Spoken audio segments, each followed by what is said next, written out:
Այսօրվա վիդեոն շատ կարևոր թեմայի մասին է։ Խոսելու ենք HR-ների կողմից ամենահաճախ տրվող հարցերի մասին, ինչպես պատասխանել եւ ինչ հարցեր ուղղել նրանց, այնպես որ եթե հետաքրքիր է նայեք մինչեւ վերջ այս վիդեոն։ Ամենաստանդարտ հարցը հետեւյալն է. պատմեք մի փոքր ձեր մասին։ Անգլերենում tell me about yourself։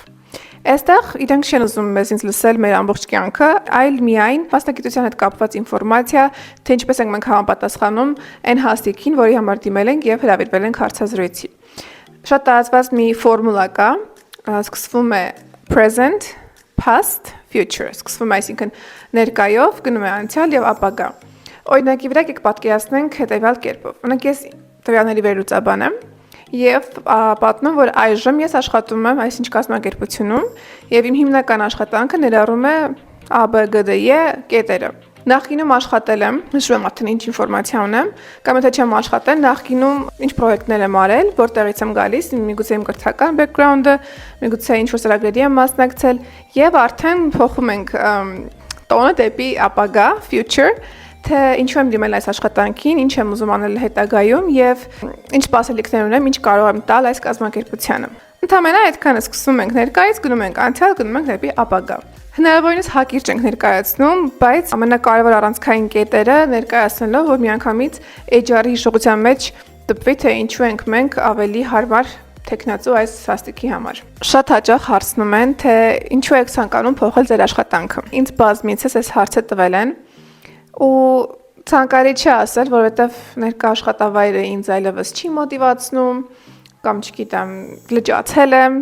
Միգուցե պատճառը դա լինի, բայց բարերի ընտրությունը շատ կարևոր է։ Փոխարենը կարելի է ասել, որ չնայած մեծ փորձ եմ ձեռք բերել իմ աշխատավայրում, բայց ցանկանում եմ հետագայում ավելի skills-երս, չգիտեմ, ընդլայնել, աշխատել այլ ուղղությամբ, միգուցե ձեր աշխատանքը դարձել է ռուտինա։ Դուք կարող եք դրա մասին խոսել, բայց ոչ տենց ուղիղ կերպով, էլի։ Ասեք, որ արդեն հմտացել եմ ամեն ինչի մեջ, ինչ որ այստեղ անում եմ, եւ ցանկանում եմ ինքսինս մի քիչ challenge-ներ տալ եւ ավելի աճել դրա մեջ։ Դա շատ նորմալ պատասխան է, որ դուք ցանկանում եք աճել ձեր մասնագիտության մեջ։ Ես սովորաբար այս պատասխանին միշտ ավելացնում եմ, որ ցանկանում եմ կիսվել իմ փորձով եւ արժեք բերել կազմակերպությանը, որովհետեւ նկատել եմ, որ երբ որ այդ երկու նախադասությամբ եմ վերջացնում պատճառը, թե ինչու եմ ուզում փոխել աշխատավայրս, միշտ HR-ները վերջում ժպտում են։ Եվս մեկ հարց, որը շատ հաճախ են տալիս, ինձ եւս տվել են, որոնք են ձեր ուժեղ եւ թույլ կողմերը։ Այստեղ էլի կրկին չենք մոռանում, որ ինչ պատասխան ունենք, պետք է միայն կապված լինի աշխատանքի հետ։ Ոչ մի բան չկա, որ թույլ կողմերից, չգիտեմ, ուշ եմ արթնանում կամ ուշ եմ քնում, տենց բան չենք անում։ Այլ ես կրկին օրինակ կբերեմ ինձ վրա, դուք արդեն պատկերացրեք, թե ըստ ձեր էության ոնց կարող եք կազմակերպել ձեր պատասխանը։ Ես հիմնականում սկսում եմ ուժեղ կողմից։ Ասում եմ, որ իմ ուժեղ կողմը այն է, որ ես ինչ որ սկսում եմ, միշտ ավարտին եմ հասցնում ու մինչև խնդրի էությունը չհասկանամ, առաջ չեմ գնում ու կխորանամ այնքան, մինչև որ հասկանամ։ Իսկ թույլ կողմը այն է, որ այդ խորանալու ընթացքում շատ հաճախ կարող է շեղվեմ ընթացքից, մեկ է հասկանամ, որ իմ բրաուզերում օրինակ մի քանի tab բացված է արդեն ու ես բավականին հերվածել եմ այն խնդրից, որի համար ես այդ գործը սկսել էի անել։ Պետք է ինձ ֆոկուսի բերեմ, որ չհերվանամ իմ հիմնական խնդրի էությունից, այնպես որ սա բավականին հետաքրքիր տակտիկա է, որ ցույց է տալիս, որ ես խնդիր լուծող եմ ու շատ խորացող եմ, ու այդ ֆոկուսը կորցնելն է բոլորին բնորոշ է, բայց դա ինչ-որ այնց թույլ կողմ չի, որը անմիջապես կազդի իմ աշխատանքի վրա։ Օրինակ ես սխալ էի թույլ տվել, իմ առաջին աշխատավայրի ինտերվյուի ժամանակ ինձ հարցրեցին այս հարցը ու քանի որ առաջին անգամ էի ինտերվյուի մասնակցում, ես այդ հարցին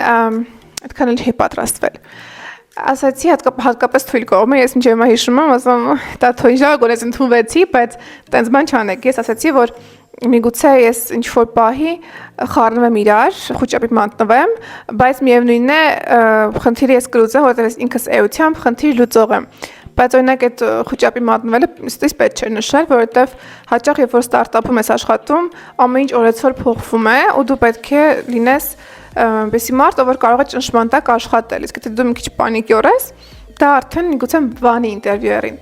Չնայած, գիտեք, հետաքրքիր է, որ ես ընդհանրապես իմեյության պանիկյոր չեմ, չգիտեմ ինչ այդ բանին տենց պատասխանեցի։ Բայց այն որ խնդիրը ես մինչև աջ կլուծեմ, նույնիսկ եթե ժամեր օրեր պահանջի, դա հաստատ է։ Մյուս հաճախ հանդիպող հարցն է, պատմեք ինչ որ խնդրի մասին, որ ունեցել եք աշխատավայրում եւ ինչպես եք այն հաղթահարել։ Սա արդեն սպეციფიկ է, եթե չունեք աշխատանքային փորձ, միգուցե մի քիչ դժվար լինի։ Եթե կա աշխատանքային փորձի խնդիր, կարող ենք բռնվել մեր պորտֆոլիոից, չէ՞ որ մենք մեր մասնագիտության մեջ Ինչ մասնագիտություն պետք է լինի, որ պորտֆել չունենա, հատկապես եթե IT ոլորտի մեջ եք, հաստատ ունեք պորտֆել։ Կարող եք այդ պորտֆելից ինչ-որ բան պատմել, որ այս պրոյեկտի ժամանակ աշխատելիս ես ունեի sense challenge, օրինակ միգուցե ինչ-որ տեքստային տվյալների աշխատանք եք արել կամ գրաֆիկ դիզայներ եք, ինչ-որ բան եք փորձել ստանալ,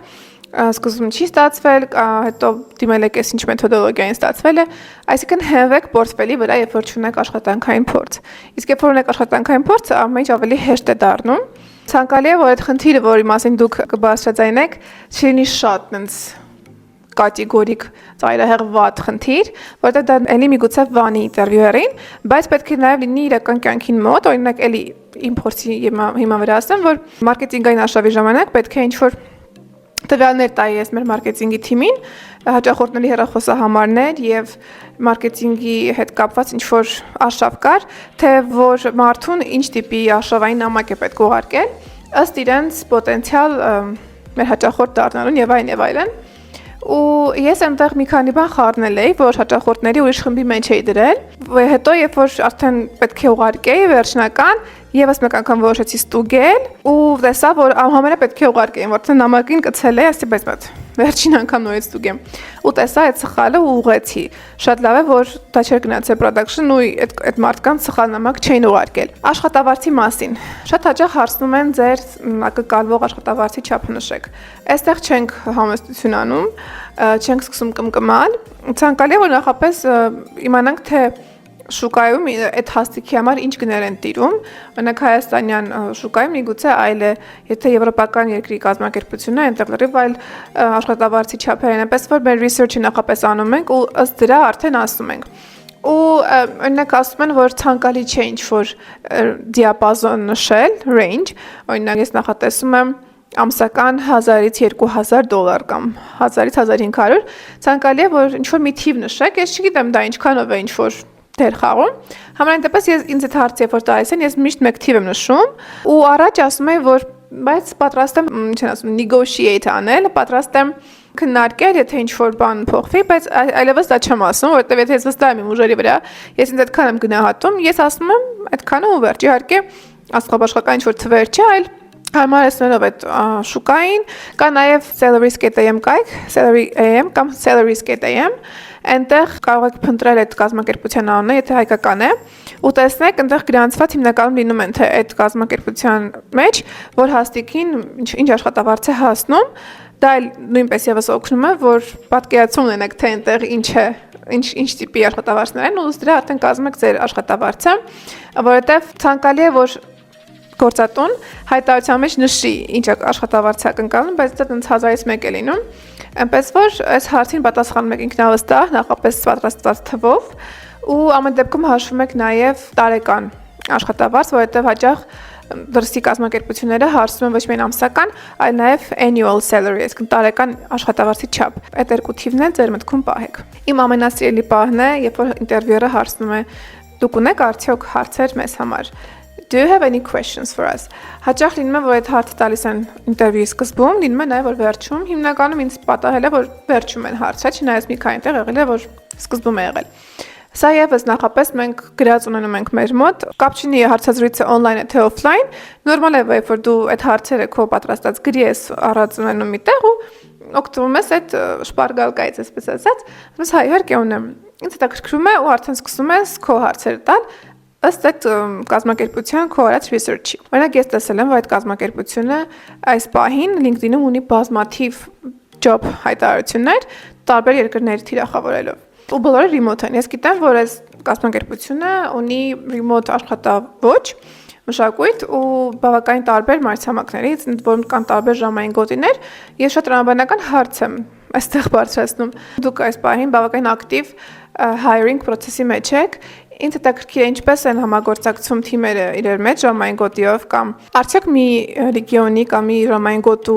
աշխատակիցները մեկ պրոյեկտի վրա են աշխատում, թե դա cross թիմային ինչ-որ process է, ինչպես է կազմակերպված կոլաբորացիան տարբեր ժամային գոտում ապրող աշխատակիցների միջև։ Կան նաև հարցեր, որոնք անկախ են տվյալ research-ից, որոնք ստանդարտ հարցեր են, որ դուք կարող եք տալ։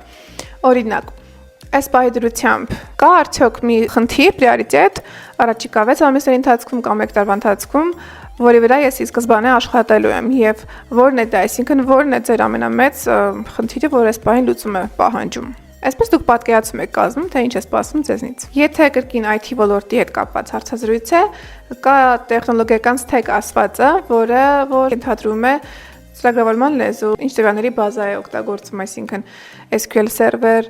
BigQuery, Snowflake կամ ինչ business intelligence գործիքներ են, BI tool-երը, միգուցե Power BI, Tableau, Looker, այսինքն հարցնում եք տեխնոլոգիական stack-ի մասին, եթե HR-ը նախապես չի նշել դրա մասին կամ չկա հայտարարության մեջ։ Եվս մեկ լավ հարց է, ճշտել թե հիմնականում ում հետ եք աշխատելու, ամենաշատը ում հետ եք համագործակցելու։ Եթե կազմակերպությունը, բիզնեսը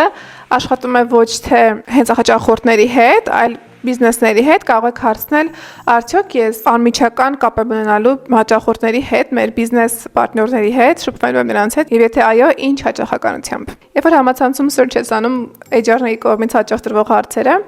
բերում է ինչու մենք պետք է ձեզ ընդունենք հարցը, why should we hire you։ Ես այդ հարցը չեմ էլ սիրում իրականում, բայց եթե մի օր ինձ տան այդ հարցը, կասեմ, որ